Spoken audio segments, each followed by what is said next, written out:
So I'd just like to give a brief overview, and really the Dural technology is the first and only curved at the tip. And I want to emphasize that because there are other devices that are out there that are bowed, you know, from the handle out, but being able to make a tight radius, you know, as shown here, it's 45 degrees, but we have some, you know, 10 degrees, we have some 75 degrees.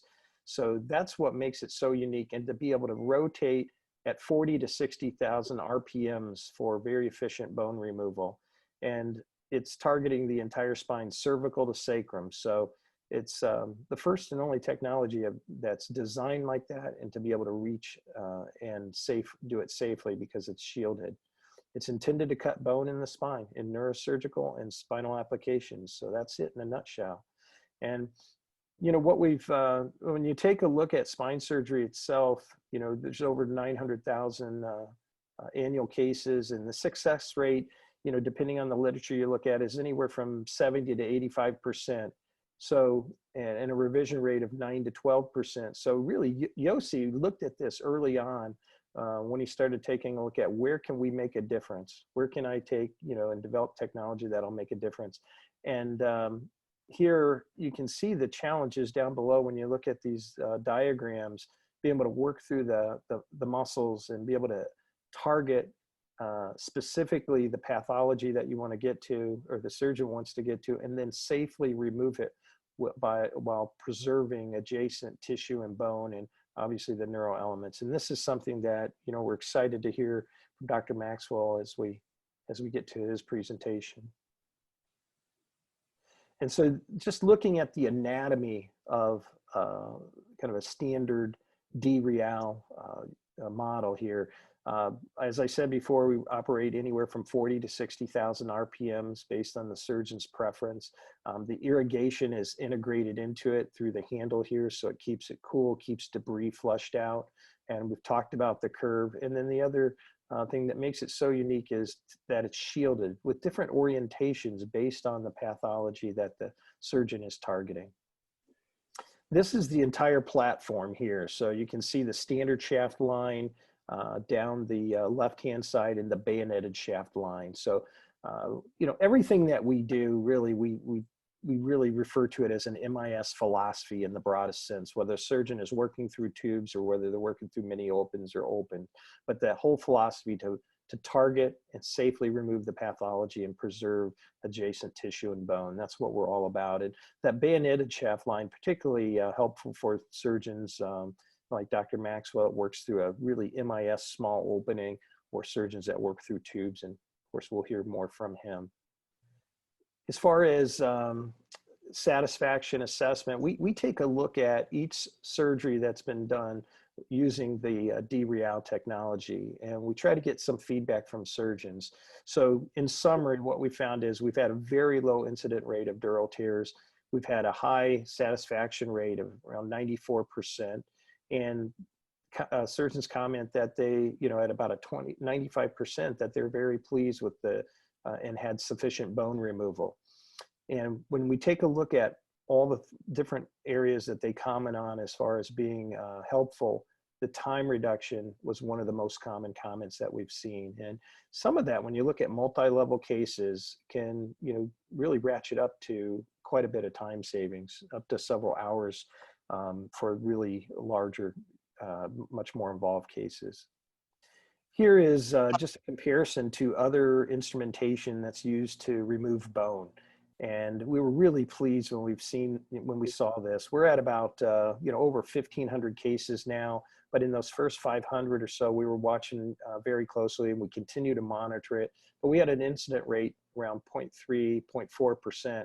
When you look at Kearson, rongeurs, and high-speed drills, the literature states almost 3%, a little under 3%. The bone scalpel, a little under 2%, and general incident rate up to 3.5. So you can see it's not just better, but it's a magnitude better than some of the other instruments out there that are used. And we really attribute that to the safety, the power of the shield, as well as less in and out with any instruments, whether it's ours or, you know, because of the Dural, reducing the number of passes with Kearson rongeurs. At that time, at this time, I want to stop speaking, and I want to introduce Dr. Keith Maxwell, orthopedic surgeon out of beautiful Asheville, North Carolina, in the mountains, the Appalachian Mountains there. And sometime I still want to get down there. I've been there before, but it's been a long time. But it's a beautiful area. Dr. Maxwell, I had the privilege of meeting him. It was kind of by accident, wasn't it, Dr. Maxwell? We were meeting with another surgeon, a colleague of his, for breakfast, and it was Dr. John Pelosi, and he said, "Hey, do you mind if I bring a colleague?" And we said, "Yeah, sure." And so as Dr. Maxwell listened to Dr. Pelosi talk, someone that, he's worked with in the past, he was intrigued. And you trained in November. You started doing cases in December and really started rolling. And what intrigued me was how you really spread across the different applications as well, and how you're continuing to consider different applications. So with that, I really want to kind of turn it over to you, and I'll kick things off with this question. As far as the technology goes, what really intrigued you when you first heard about it, Dr. Maxwell? Well, I first heard about it about 5 minutes before I met you that morning at NASS in Chicago. And I told John Pelosi when he was telling me about this product, I said, "Man, I've been looking for this for 30 years. And so just when I looked at it at breakfast and held it in my hands, I saw the shape, and I saw how the problem of creating a small angle device that could maintain a very high-speed RPM with cutting tip had been solved finally. Because my experience as an orthopedic surgeon had been with arthroscopic shavers, inside knees and shoulders, and the struggles that we have with that type of technology. And I knew that would never work in the spine. And so when I laid eyes on this thing and saw the thought that had been put into it, the guards, the curve that allow you to get it into the spine, into the frame, around corners, and the shielding, it looked very safe to me. It looked like something that just would fit in my hands. It looked like something that would go out into the neuroforamina as almost as easily as a Murphy ball would. And then I guess the last thing is John Pelosi and I have been friends for golly, 31 or 2 years, and have taught on faculties together. And I just have a lot of confidence and respect for John Pelosi's judgment. And when he invited me in, I knew immediately that I was dealing with a good product and not a sham. So, like I said, it's like looking for a long lost love. And when I saw this product, I said it immediately. I thought of all the times of the patients that I've encountered that had mid-foraminal stenosis or exit zone stenosis or vertical stenosis on the lumbar spine. And you nip as far as you can with a Kerrison, hoping that you don't break off the tip of a facet joint or get in trouble and bang up the dorsal root ganglion.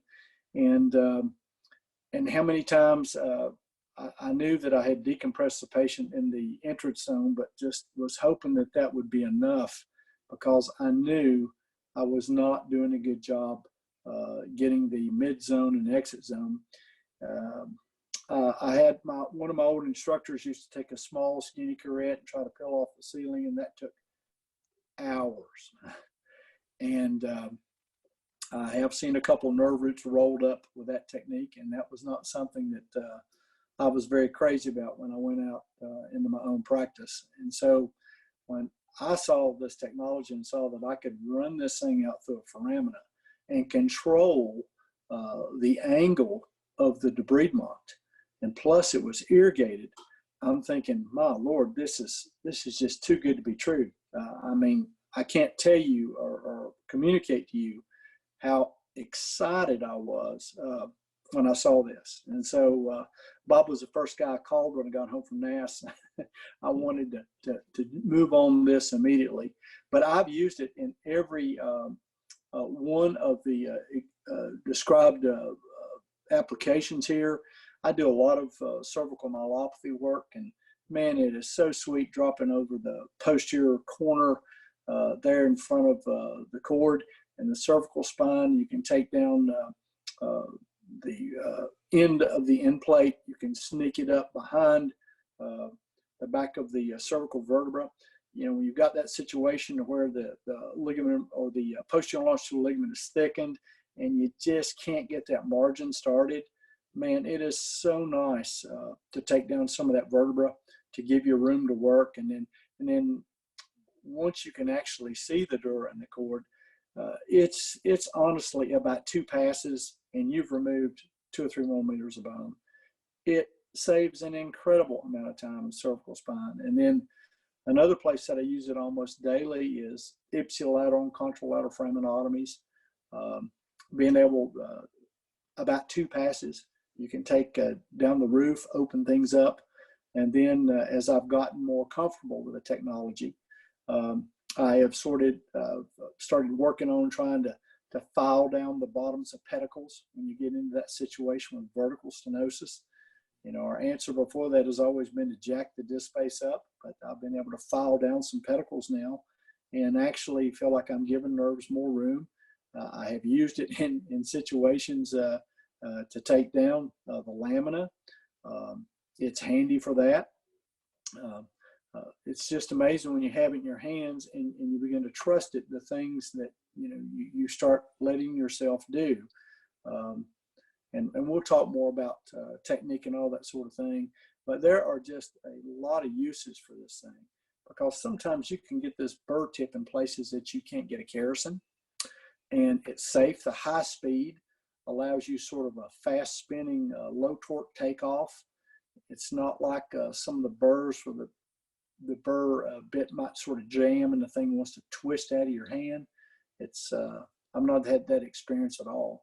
And then, you know, we've all used high-speed burrs, osteotomes, or whatever, trying to take down the medial aspect facet joints going out to the pedicle. And golly bum, you know, we all hold our breath and our butt puckers, you know, just hoping, God, please don't let anybody hit my elbow and this thing get into the dura. Art Steffi was a friend of mine, the father of Steffi plates. Some of you guys are old enough. And he was telling about using the Midas Rex one time and hearing the flopping noise that an L5 nerve root made when he wound it up around the Midas Rex one time. And boy, nobody wants to do that. And so much more safety is added to the decompression with the way these things are shielded and the way they're designed. And so now I'm finding myself keeping the burr further and further away from the spine, when before that was, you know, the only option I had. So the learning curve. Yeah. Go ahead. Yeah, I just wanted to ask, I mean, a lot of these questions, we've peppered a few of these in here, just from, you know, questions that we've gotten from other surgeons that are interested in the technology and some of our distributor partners. But yeah, you've got it. What kind of learning curve and at what point did you become comfortable with the technology? Well, like I said, I'm an old dog, been around a real long time. And I've sat over coffee and talked to many of my colleagues at NAS and other meetings, and this thing with vertical stenosis, golly, committing everybody to a fusion or an interbody implant that jacks things up, or you know, trying to nip away and you break off a facet joint or create a pars defect. I've had all of those things happen to me, and this was just a real thorn in my side, this particular part of the pathology that I deal with. And I just can't believe that somebody figured this out. And so I was ready. And so if you know your anatomy, understand your anatomy, and if you can take a Murphy ball, I take a Murphy ball and palpate the path of the nerve. I know where the nerve is, and then I make a decision on what type of shield that I want. And I typically use a couple most of the time, and sometimes a third one, and I'll talk about that in a minute. I just felt confident. And I've learned a few tricks. You get the burr started before you go into the foramen. And then it's just amazing. The people in the OR can't believe a foraminal that could hardly get a Murphy ball in. After 2 passes, the thing falls in. and it's impressive. There's been a lot of ooh and ahs in the room, just seeing the difference what 2 passes with this thing will make. So I can use it in the neck. I use it in the lumbar spine. You know, as you get older, your patients get older. Unfortunately, a large part of my practice are folks 70 to 90 with stenosis who are more active than I am. And so I have this thing available on practically every lumbar case that involves any type of decompression, and certainly cervical cases, just simple discectomies, and then corpectomies.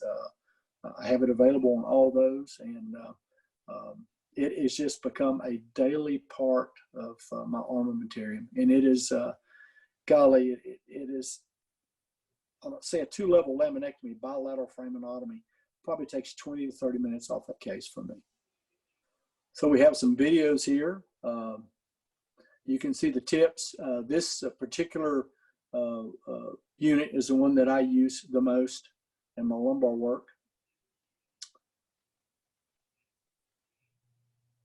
And there's the product in the microscope.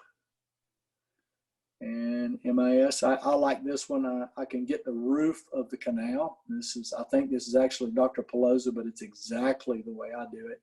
He noticed how he got the burr started turning. And then once he starts it turning, then he starts advancing it with little short piston movements, a little in and out and back and forth, in and out and back and forth. With this particular unit, I'm working on top of the nerve root.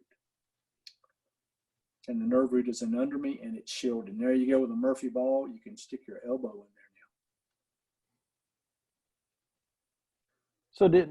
So as far as, you spoke about the learning curve, and, for those surgeons that are just starting to take a look at this technology, are there applications that you'd say, hey, this is how I started, or, what might you suggest for them? Should they take a look at a certain application, or? Yes, absolutely. And I have done all of these, and I would recommend starting with a straightforward lumbar decompressive framinotomy, and not one that's horrendously tight, one that you might feel okay with just taking a few bites with a Kerrison and running the ball out. It's a good idea to use it on something easy to just get the feel of it going in and out of the foramen. I would not do one that's horrendously tight the first time. I do now, but I didn't the first time. And then the other thing, I went from that to just a simple ACDF. I got comfortable in using a different kind of product with the sort of the foot plate on it. I did that with an ACDF and just saw how helpful it was. And then when I did a corpectomy, I understood how it worked and how to use it, and that was pretty easy. But I started out on a fairly straightforward ACDF to where I knew I could, quote unquote, play with it just a little bit. And then I do a fair number of far lateral disc herniations with extraspinal approach coming in from the outside in.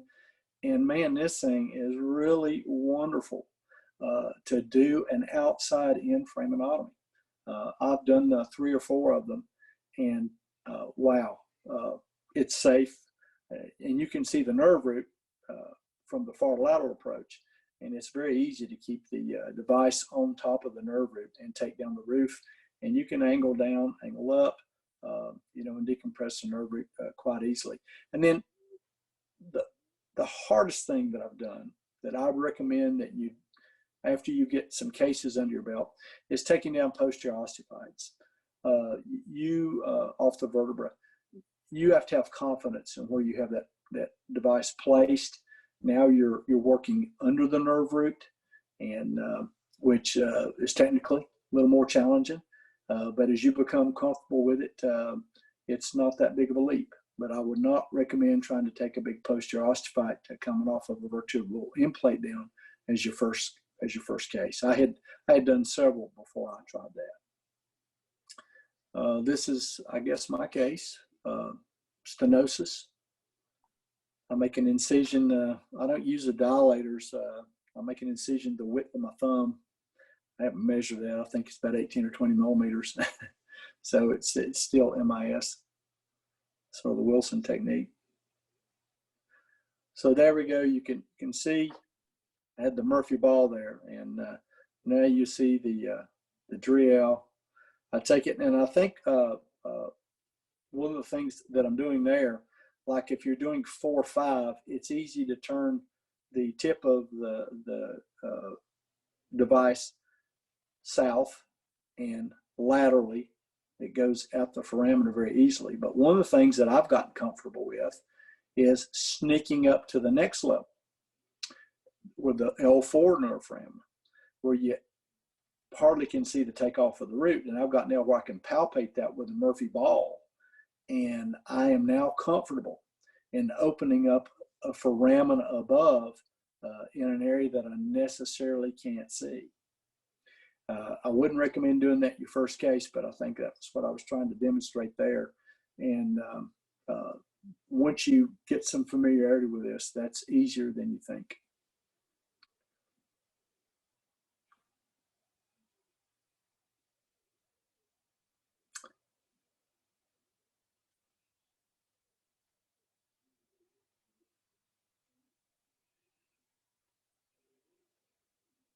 One of the nice things about when you're doing a coFlex, you're decompressed centrally, and that gives you a little more room to work. Now I'm passing the Murphy ball at the foramina after having had the Dreal out there, and I'm just telling you, just a couple of passes, you'll see it'll just fly. There I am, just like Pelosa, back and forth, in and out, and I piston it till it's full depth. But one of the things I'll pass along here, a little caveat, I thought as you got out into the mid zone and out into the exit zone that you could really stir up some bleeding, that you might have an oh crap moment and have to start packing gel foam or whatever you use, tissue glue, whatever to stop it. But haven't seen that, and that's been a pleasant surprise. Haven't seen the bleeding that I thought I would see. And I think one of the things that we're doing is we're taking away some bone, but we're also grinding up some of that ligament and flavum that's going out in the roof of the foramen.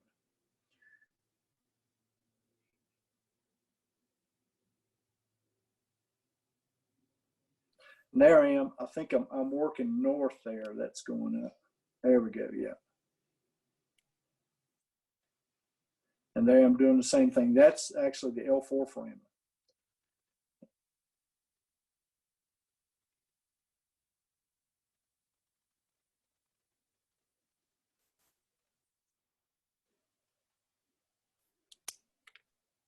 So here is another question that we've heard before.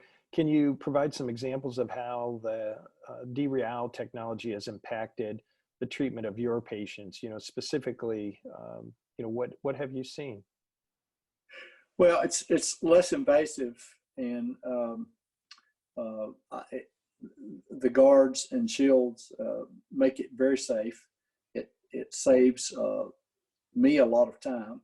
And of course, if I can get away with doing a decompression and adequately decompress nerve roots, that's a situation where less is more. I remember a couple patients that I had not too long preceding meeting you guys at NASS back in the fall of 19. I had a fellow that had a L5 S1 foraminal stenosis involving the L5 nerve root. And I went in and did as wide a laminotomy as I could, did all that I could do to get that foramina open, thought that I'd done a good job. And he's sitting in the office 2 months later and saying, doc, my leg still hurts. And so I had to go back in and, I did a TLIF on the fellow, had to, do a radical discectomy, put in an implant and jack him up. Today, I think I could have taken care of that vertical stenosis with the Dural. I really think I could, and I'm doing that now. But I had a couple folks just prior to this that I had to convert to fusions. Had to put something in the disc space to jack it up to open things up, and we've had to do that for years. And and I am biased. I've had 2 back surgeries in 18 months, one for disc herniation, another for stenosis. So I wished I'd, I couldn't hold off. I was miserable, but it sure would have been nice, I think, if somebody could have used this device on myself, because with arthritis and facet joints, you know, you nip and you nip, and you break one off, and now, and I had the tip of one break off, and now I've got asymmetrical collapse, and I may be looking at some type of fusion procedure sometime in the next year.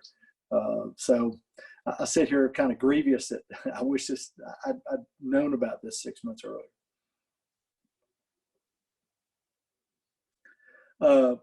Outcomes, complications, dural tears from the paper of Rand and Kolsky and all, and Geyer.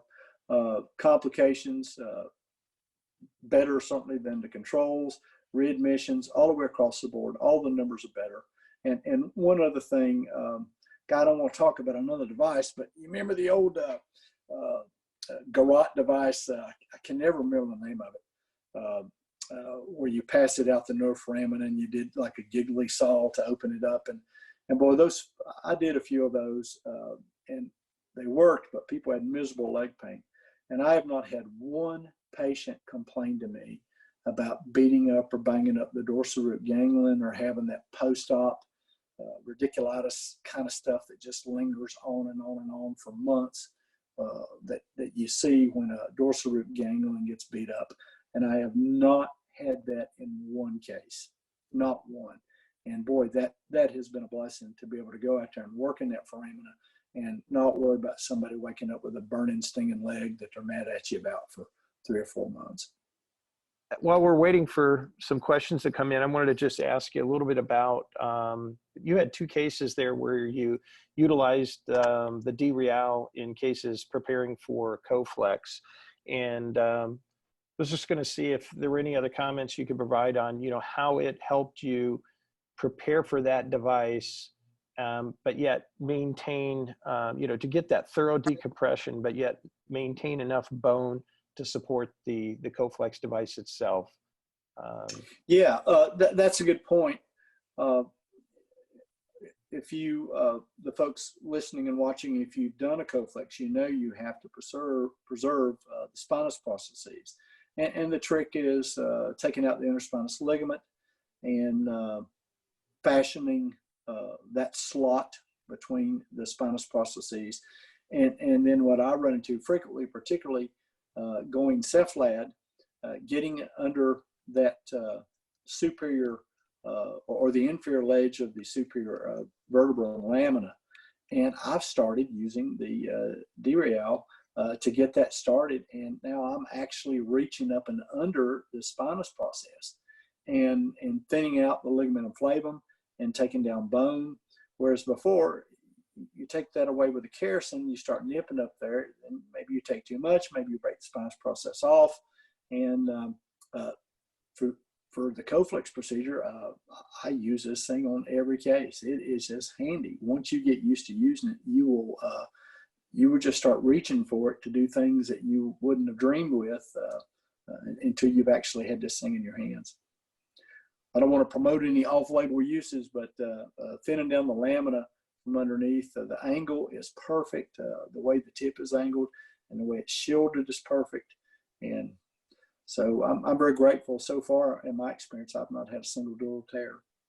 I probably just jinked myself, but it's been very safe in my hands. This was a question that I was anticipating. I think we might have this towards the end of the talk, but one of the our distributors had asked from a distributor perspective. You know, he was curious: was it difficult to gain approval in your hospital, and what steps did you take, or you know, what involvement did you have? Well, I guess that's different for all of us. All of our situations are different. I try not to ask too much for myself because when I really come across something that I really like, I want to be able to get it. So I try not to wear my folks out with constant requests. But we didn't have any problem at all. I explained to them it would save time, save blood loss, and was a great safety factor for the patients, and just offered a piece of technology that nobody else in the area was using. And we haven't personally done any marketing from that standpoint, but I think that's something you could certainly do. And so my particular hospital didn't blink. It went right through.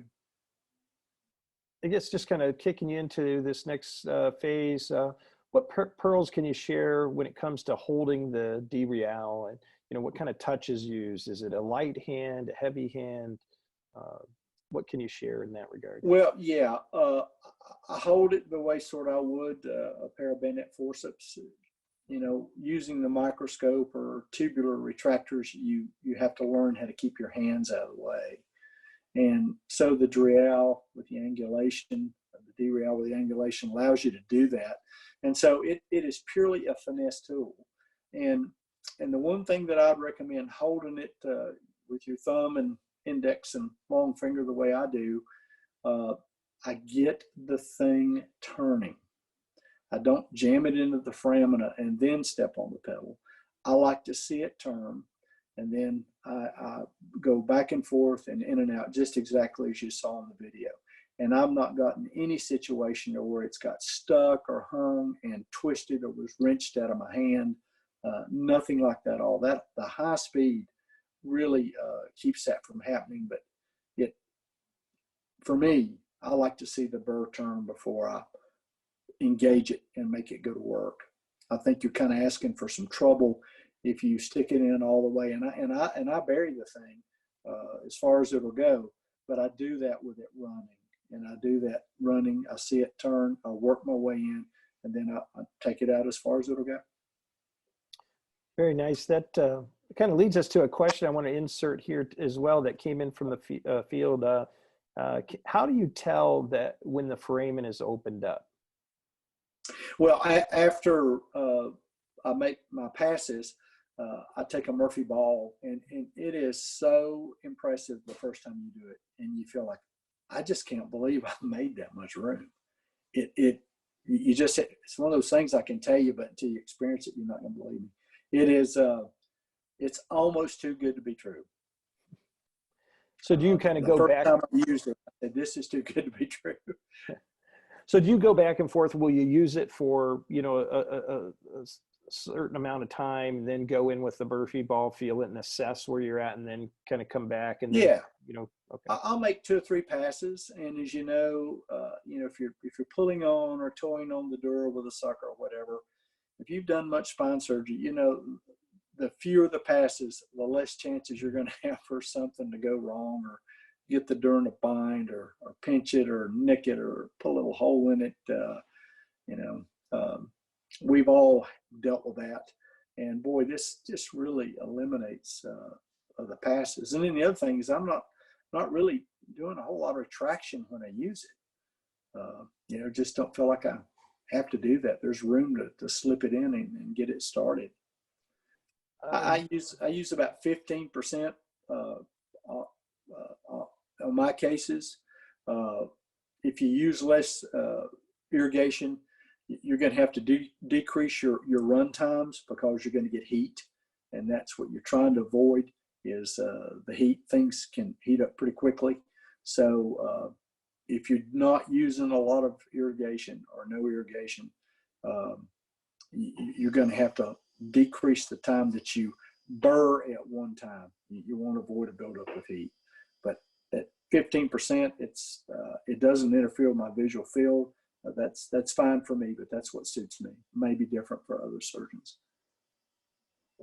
Yeah, I always have the irrigation running, and you want to make sure the tip looks wet, and make sure you've troubleshot the thing, or done your troubleshooting, to make sure that you've got irrigation flow and all that before you get ready to go to work. If you don't have good flow of irrigation, I wouldn't start till I get that going. And it just shows you here how the temps can go up versus the RPM if you're not using irrigation. It'll get hot. Then another question here, explain how you expanded your usage of the Dural from one application to others. And did you experience a secondary learning curve when you looked at some of these new applications? Yes, a little bit. I'm telling you, I would do 5 or 6 cases and just get familiar with it in your hand, get familiar with the irrigation, get familiar with palpating that foramina pre and post decompression, and just get familiar and make sure you're comfortable with your anatomy. And then after that, in the lumbar spine, then you might want to take on an osteophyte coming off of an endplate that's under a nerve root way out, you know, laterally or in the foramina. And then I would recommend doing a simple ACDF before you start trying to really expand the usage of the drill. You just need to get familiar with it. You need to get familiar with the different speeds. Sometimes I come on the pedal and I'm not going at full RPM, and I just want to say, this little dog will eat. It is impressive how something so small will just eat up the bone. It's better than anything that I've seen arthroscopically, and it really impressed me. The high speed, this thing will cut bone, and it does it best at high RPMs. And so it took me a little while. I think when I first started using it, I kind of would go halfway down on the pedal and do it at lower speeds. But once I got comfortable, you know, the higher RPM eats more bone, and you spend less time going in and out of the foramina. So there's a learning curve, but do the simple cases first, and once you get comfortable, then start expanding your indications. And this just shows the upper left photograph just shows going outside in, like I've done on 2 or 3 lateral discectomies, and it's just really sweet.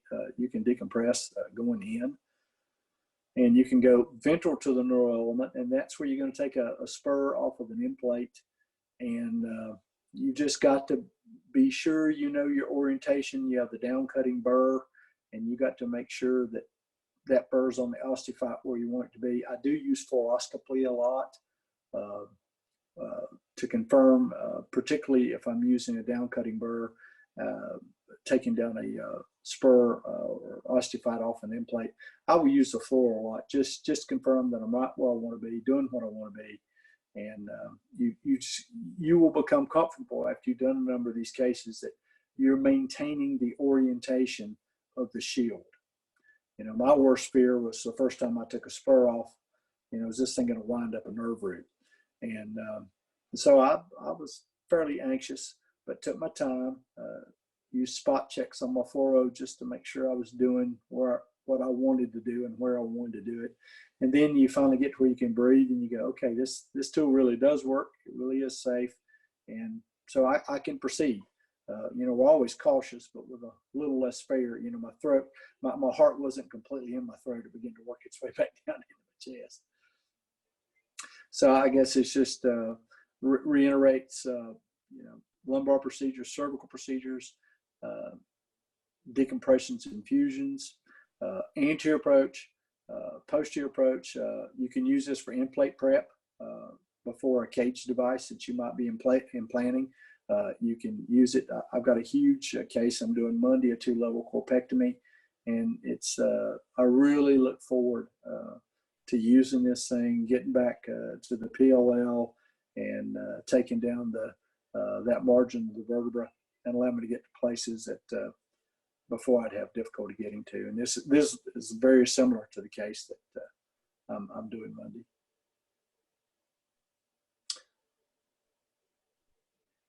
And you certainly can make that move right there. And you can kind of make chevron cuts and improve your vision.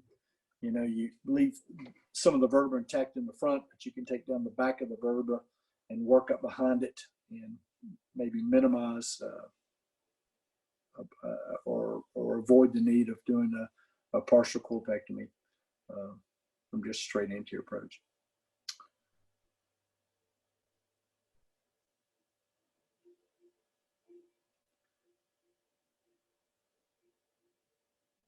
Kind of hard to see here, but just working up, taking down posterior inferior aspect of the vertebra above, I think on the left, and getting to a place that would be difficult to get to with a Kerrison.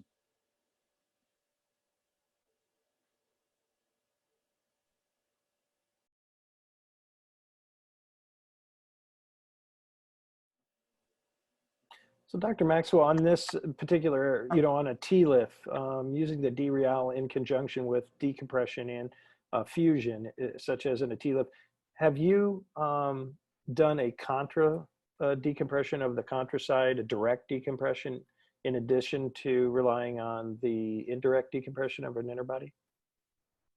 Yes, it's easy, like I said earlier, to do the contralateral approach as we've done for years with Kerrisons, and tilting the microscope or rolling the patient and working across the top of the dura to the other side is very easy with this device.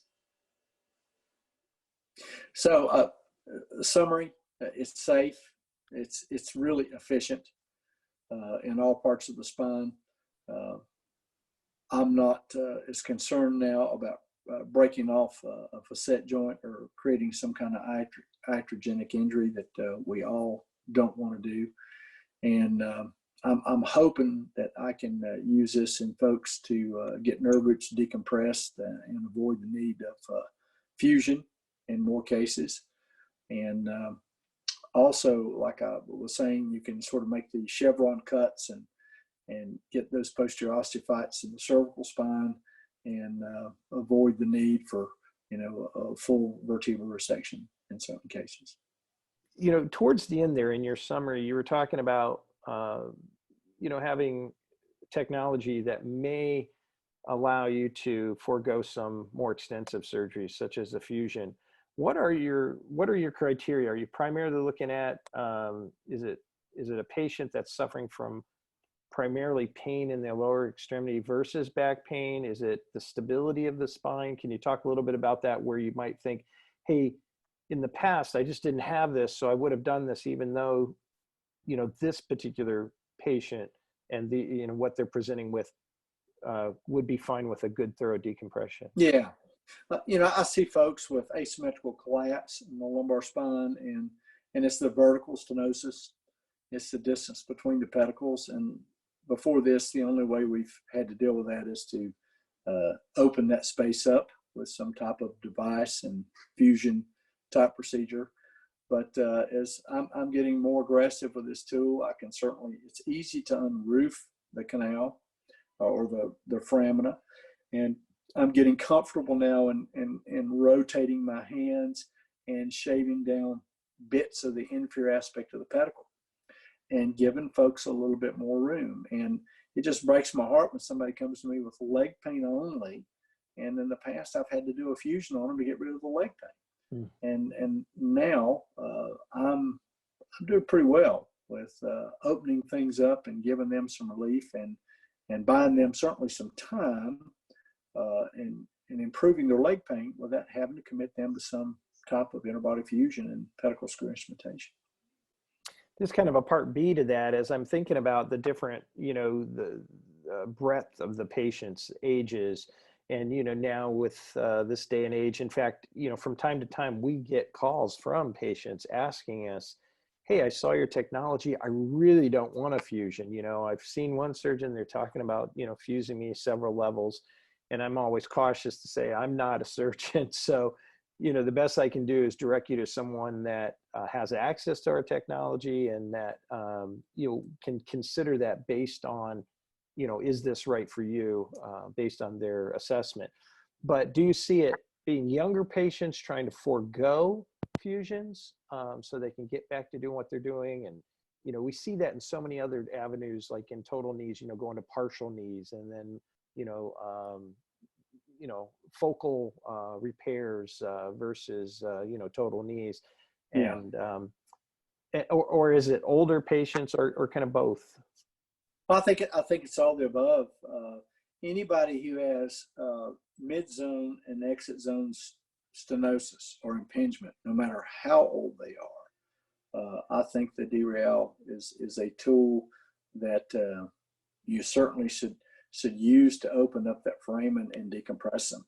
Whereas before, I knew I couldn't get to that area with what I had unless I just decompressed them with a Kerrison, gave them a pars defect, or kept piddling and piddling and piddling till I broke off part of the facet joint. And then, the thing about being in practice in your hometown for 32 years, you get to follow those people, and they come back and they tell people in the community, they tell people at church, and they tell people, on the golf course. And so stuff follows you. And so I think now I have a chance to help people with a real minimally invasive outpatient procedure that before that I've had to sit down and talk to, about a fusion or some type of interbody device, and that scares folks off.